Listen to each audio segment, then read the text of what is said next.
It isn't easy being green, especially in the fantasy landscape of Dungeons & Dragons. When you're only 2 feet tall, all sorts of jungle and swamp creatures think of you as a tasty snack. The Grippli is the embodiment of just such a creature, but they do have a few things working in their favor.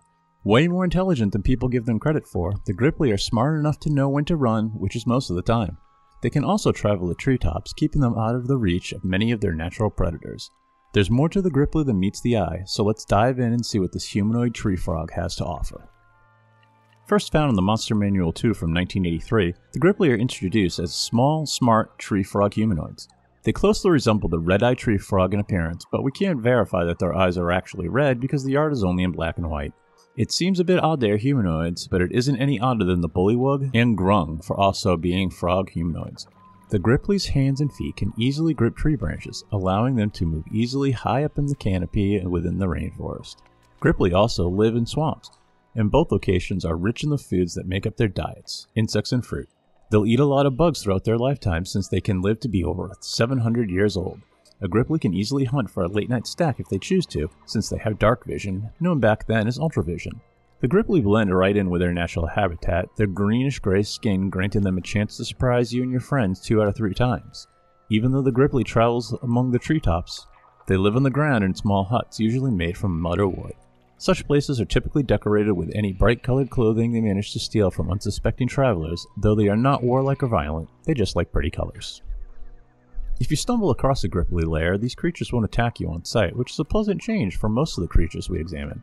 They are not a violent, warmongering race, but that doesn't mean they won't defend themselves. They prefer such ranged weapons as crossbow, darts, and nets, but the occasional few will have a sword in hand ready to slash you if you get too close. You'll probably encounter a few snare traps before you stumble onto their lair. Being uber intelligent, some Grippli also possess psionic powers, so if you get a massive headache before your head explodes, that's why. We'd recommend not underestimating these tiny creatures, as you may find yourself caught in a snare trap, riddled with darts, and your brain melted, all at the same time. The Grippli appears in the 2nd edition Monstrous Compendium Greyhawk Adventures released in 1990 and is later reprinted in Monstrous Manual released in 1993. While there are not many changes, there is new information about our little tree frog friends. Their appearance is closer to an upright common frog than a tree frog, based on the illustrations in the books. In addition, a Grippli's gray-green skin has camouflage stripes and swirling patterns, and it even glistens in the light, but is quite dry. Their hands are closer to humans than frogs, and their feet are oddly hand-looking if your hands had absurdly long fingers. The Grippli are still very small, standing only 2.5 feet tall and weighing 25 pounds, though the tribe mother will be closer to 4 feet tall and her mates will be up to 3.5 feet tall. If you want a new frog friend, you can talk to a Grippli as they know Common and Elvish, but they largely communicate with their language, which uses croaks of different resonances, which can make it hard to understand them. A Grippli's diet consists of whatever fruits and insects are indigenous to where they live. They hunt giant insects like how humans would pursue a deer. Unfortunately for the Grippli, they are hunted by larger creatures who love the taste of frog flesh, especially giant snakes and spiders. While Grippli are attracted to bright colors, their clothing isn't going to win any fashion contests. They typically don't wear any clothes unless they are outside their village, in which case they might wear a belt or loincloth so that they can carry stuff in pockets.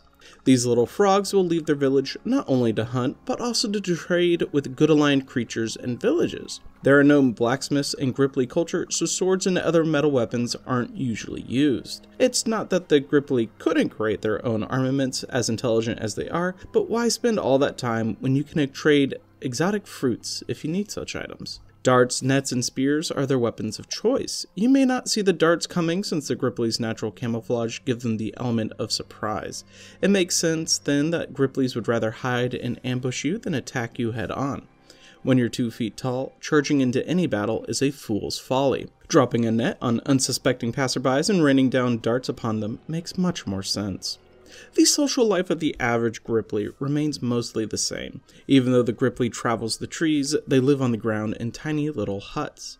A tribal mother runs the show, her 4-foot frame towering over the members of her tribe. Her house also serves as a shrine to the Grippli's undefined, frog-like god, and it's said that the tribe mother has a little god blood flowing through her veins. While the Grippli are a peaceful race, that doesn't mean tribe mom and her loyal subjects won't fight back if threatened. If the tribe mother needs to protect herself and the village, you better start running, as she can unleash a musk cloud, which is just a stinking cloud spell that will leave you retching and gasping for some fresh air. It does seem that attacking the Grippli is something you should go out of your way to do anyways. There are plenty of other creatures out there trying to kill you, so how about we all just leave the Grippli alone? If you have been hoping to play as a Grippli, this edition has you covered with a very late entry. In Dragon number 262, released in August of 1999, the article Half Pint Heroes by James Wyatt features 5 new races for player characters like the Chitin, Ravenkin, and of course, the Grippli. A Grippli gets a +1 bonus to their intelligence, which makes sense as they are quite intelligent, but they take a -1 penalty to their charisma score for being, quote, socially backward and unattractive to other races, end quote.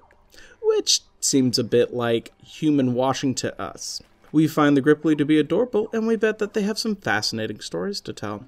Luckily, you do get the benefit of being able to climb pretty much anything you come across. You can jump twice as far as normal, and you are well camouflaged, so you have an easier time surprising creatures when you go in with your darts. Unfortunately, you can't wear armor, so that's going to suck when someone stabs you in the gut. We suggest you immediately jump to the highest point you can during combat and sticking with a bow, darts, or spellcasting to ensure that no one ever gets a chance to hurt you.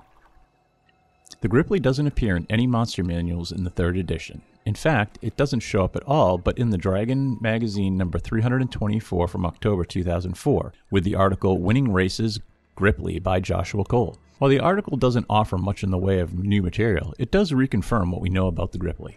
The first thing we'll get into is a bit existential. How the Grippli came into existence is unknown, but that's okay. At least they weren't the result of some experiment by a mad wizard. They are peaceful and shy, being wary when first encountering outsiders and often leaping up to high spots when first conversing with them. That doesn't mean you can't become good friends. Once you do, they are pleasant and full of good humor. A few adventurous Grippli become traders, bartering with insects and fruits for the desired colorful cloths and items they love. They don't talk much about religion, which in this day and age is a smart move. What is known is that they worship a nameless goddess. Some have postulated that the deity is some form of Blippity-boop, goddess of the Kuatoa. Druids comprise most of the Grippli's culture clergy and answer only to the tribe mother.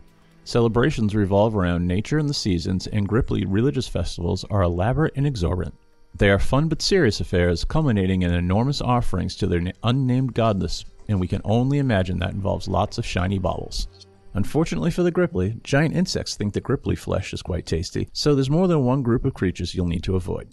Dragons have long been known to enslave entire tribes of Grippli. It sounds horrible, but as long as the dragon isn't a complete jerk, the Grippli will embrace their new life and welcome the protection a massive fire-breathing master brings. The article also provides information on playing a Grippli, which will grant you a +2 bonus to your dexterity and a -2 penalty to your strength. That's at least better than taking a hit to charisma just because you don't look like a human. In addition, you get a climb speed, a boost to your armor class, saving throws, and stealth checks, as well as a +1 bonus on attack rolls against vermin. Those insects better watch out, for the greatest hunter is just a jump away.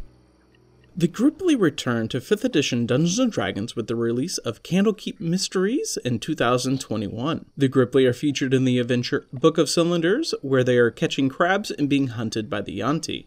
Our tree-traveling yet ground-dwelling frog has shameful little information, but at least has been saved from the scrap heap of forgotten creatures. Our little green friend looks like a frog except for its hand and feet, which have finger-like appendages, allowing it to climb trees, swing weapons, and steal all your colorful baubles. Don't worry, the Grippli still have a frog's tongue. This mouth muscle can shoot out, trapping an unsuspecting foe and restraining them, where it then uses its melee weapons to hack you apart. When you're tiny and tasty, you spend most of your time just trying to survive, and the Grippli does just that. They don't pray to a single god, but practice animism, meaning the Grippli believe everything to be spiritual in nature. Of course, they will reach out to a singular nature spirit if they need help. It could be a prayer for rain or a cry to help as they are being chased by a giant snake. On the ground, they will defend their mud hut villages from their enemies, which include lizardfolk and Yuan-ti, by ambushing threats before they can strike. You see, Grippli eggs are tasty, or at least the Yuan-ti think so. Defending and raising the young is a communal effort, from watching the eggs while they are gestating in small freshwater pools till they grow up and go off to college. We can also glean from the adventure that the community is still run by a strong female figure, now known as the Pond Mother. That's all we'll say, since we don't want to spoil the adventure for you. The Grippli may be small, but they are fierce. Don't assume they are all timid and shy like Kermit the Frog. The Grippli will most likely avoid you in any conflict you may bring, but you could find yourself being riddled with darts if you threaten them. We suggest not fighting them. We know it's a shocking request, but instead making friends and enjoying their company. Who knows? You may be able to trade a simple sash of red cloth for the tastiest papaya you've ever had.